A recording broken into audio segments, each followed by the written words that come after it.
상상해보세요. 당신이 우주 한가운데 떠있는 우주선 안에 있습니다. 창밖을 보니 평소처럼 별들이 반짝이는데 갑자기 멀리서 거대한 그림자가 드리워집니다. 빛이 점점 빨려 들어가고 주변 별들이 비명을 지르듯 찢어지면서 끌려갑니다. 그건 바로 블랙홀입니다. 한번 빠지면 절대 돌아올 수 없다는, 빛조차 탈출하지 못하는 우주의 가장 강력한 괴물. 그런데 여러분, 만약 당신이 블랙홀 안으로 떨어진다면 무슨 일이 벌어질까요? 몸이 길게 늘어나서 스파게티처럼 찢어질까요? 아니면 시간 자체가 멈춰서 영원히 그 순간에 갇히게 될까요? 그리고 더 무서운 건 블랙홀이 정말로 영원히 존재할까요? 아니면 언젠가 증발해서 사라질까요? 이 영상에서는 블랙홀의 모든 것을 처음부터 끝까지 초보자도 쉽게 이해할 수 있게 설명해 드리겠습니다. 아인슈타인의 이론부터 스티븐 호킹의 놀라운 예측, 그리고 2025년과 2026년에 제임스 웹 우주망원경이 발견한 최신 충격적인 사실들까지 다 다뤄보겠습니다. 블랙홀이란 정확히 무엇일까? 블랙홀은 이름 그대로 검은 구멍처럼 보이지만 실제로는 구멍이 아니라 극도로 강한 중력을 가진 천체인데요.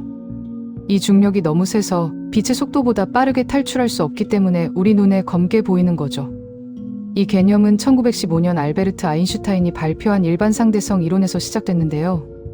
아인슈타인은 중력을 힘이 아니라 시공간의 휘어짐으로 설명했죠. 즉, 질량이 큰 물체는 주변 시공간을 많이 구부리며 마치 무거운 볼을 트램펄린 위에 올려놓으면 주변 천이 내려앉는 것처럼요.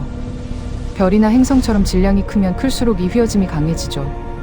그런데 만약 어떤 천체의 중력이 빛조차 잡아당길 정도로 강해지면 그 천체는 자신만의 감옥을 만듭니다.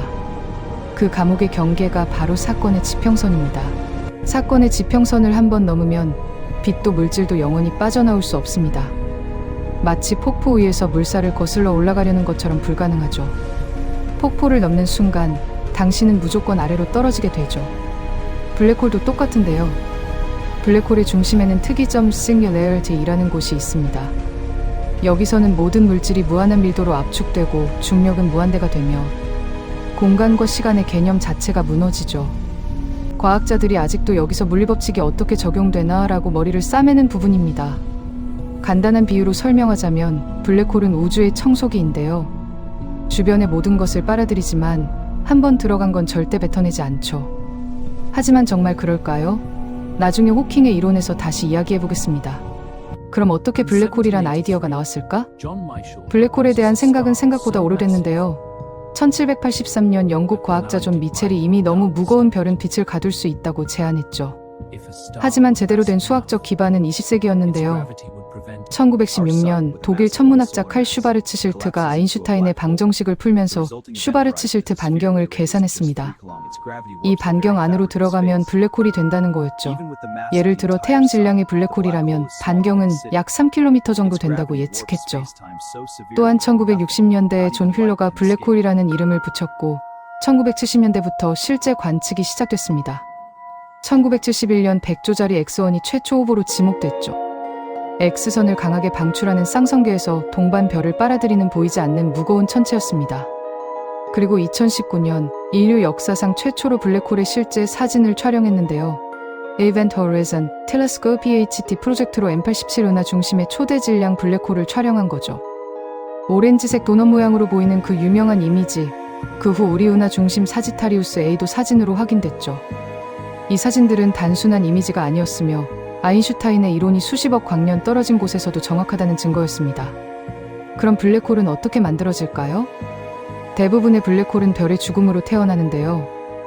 대질량 별 즉 태양의 최소 8배 이상은 수소와 헬륨을 연료로 핵융합을 하며 빛납니다.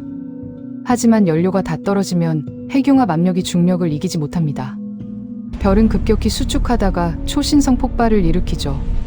폭발 후 남은 핵이 충분히 무거우면 중력에 완전히 무너져 블랙홀이 됩니다. 이걸 항성 블랙홀이라고 하고 질량은 보통 태양의 5배에서 100배 정도입니다. 하지만 우주에는 훨씬 더 큰 초대 질량 블랙홀이 있는데요. 우리 은하 중심 사지타리우스는 태양 질량의 410만 배입니다. 어떻게 이렇게 거대해졌을까요? 과학자들은 여러 가설을 제시하는데요. 초기 별들이 충돌하며 서서히 성장하여 빅뱅 후 가스 구름이 직접 붕괴해서 씨앗 블랙홀이 만들어지며 원시 블랙홀은 빅뱅 직후 극단적인 밀도로 작은 블랙홀이 생겨 합쳐집니다. 특히 2025년에서 2026년 JWST 관측으로 초기 우주에 이미 수억 태양 질량의 블랙홀이 존재했다는 사실이 확인됐는데요. Little Red Dots라고 불리는 이 천체들은 기존 별 형성 블랙홀 성장 이론을 완전히 뒤집고 있습니다. 별이 먼저 만들어진 후 블랙홀이 성장할 시간이 부족했기 때문이죠. 블랙홀의 다양한 종류는 질량과 성질에 따라 나누어지는데요. 항성 질량 블랙홀은 별의 붕괴로 생기며 중간 질량 블랙홀은 백수십만 태양 질량 성단 안에서 발견됩니다. 초대 질량 블랙홀은 거의 모든 은하 중심에 있습니다.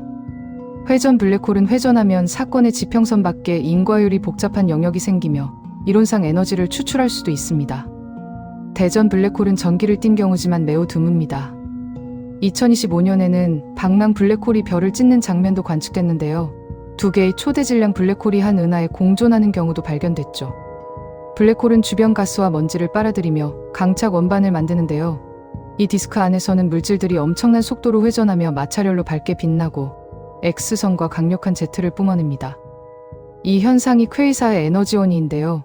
어떤 퀘이사는 은하 전체를 밝힐 정도로 강력합니다. 스파게티와 현상도 유명하죠. 블랙홀에 가까워지면 중력 기울기 때문에 발과 머리의 중력 차이가 커져 몸이 길게 늘어나고 찢어지는데요. 소설이나 영화에서 자주 나오는 장면입니다. 하지만 초대 질량 블랙홀은 사건의 지평선이 매우 크기 때문에 넘기 전까지는 상대적으로 부드러운 죽음일 수 있기 때문에 추천하지 않습니다. 다음으로는 가장 놀라운 예측으로 호킹 복사와 블랙홀의 증발에 대해서 알아볼 텐데요. 1974년 스티븐 호킹이 발표한 이론은 블랙홀 연구를 완전히 바꿔놓았습니다. 양자역학에 따르면 진공에서도 입자 반입자 쌍이 순간적으로 생겼다 사라집니다. 사건의 지평선 근처에서 이 쌍이 생기면 하나는 블랙홀 안으로 떨어지고 하나는 밖으로 도망칠 수 있으며 밖으로 나온 입자가 호킹 복사입니다. 이 복사는 블랙홀이 질량을 잃게 만들어 서서히 증발시킨다고 하는데요. 작은 블랙홀은 빠르게 증발하지만 초대 질량 블랙홀은 우주 나이 138억 년보다 훨씬 오래 걸리며 마지막 순간에는 폭발할 가능성도 있습니다. 이 이론 때문에 블랙홀 정보 역설이 생겼는데요. 블랙홀에 들어간 물질의 정보는 어떻게 될까? 호킹 복사는 무작위로 보이는데 정보가 사라지면 양자역학의 기본 원리가 깨지죠.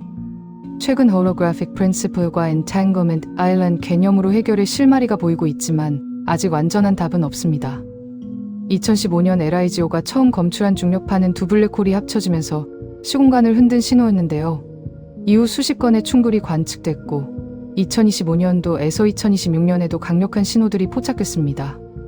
이 충돌은 새로운 더 큰 블랙홀을 만들고 우주 진화에 중요한 역할을 합니다. 그럼 블랙홀을 에너지원으로 이용할 수 있을까요? 이론상 가능하지만 기술적으로 거의 불가능합니다. 웜홀이나 시간여행 아이디어도 있지만 안정적으로 만드는 건 아직 SF입니다. 만약 블랙홀에 떨어지면 외부 관찰자에게 당신은 사건의 지평선에 영원히 얼어붙어 보이지만 당신 본인은 빠르게 특이점으로 향해 하는 상대성 이론의 놀라운 점입니다. 우주는 블랙홀로 가득 차 있는데요. 별의 일부는 결국 블랙홀이 되고 호킹 복사로 다시 에너지로 돌아가 새로운 별을 만들죠. 우주의 순환이라고 할 수 있습니다.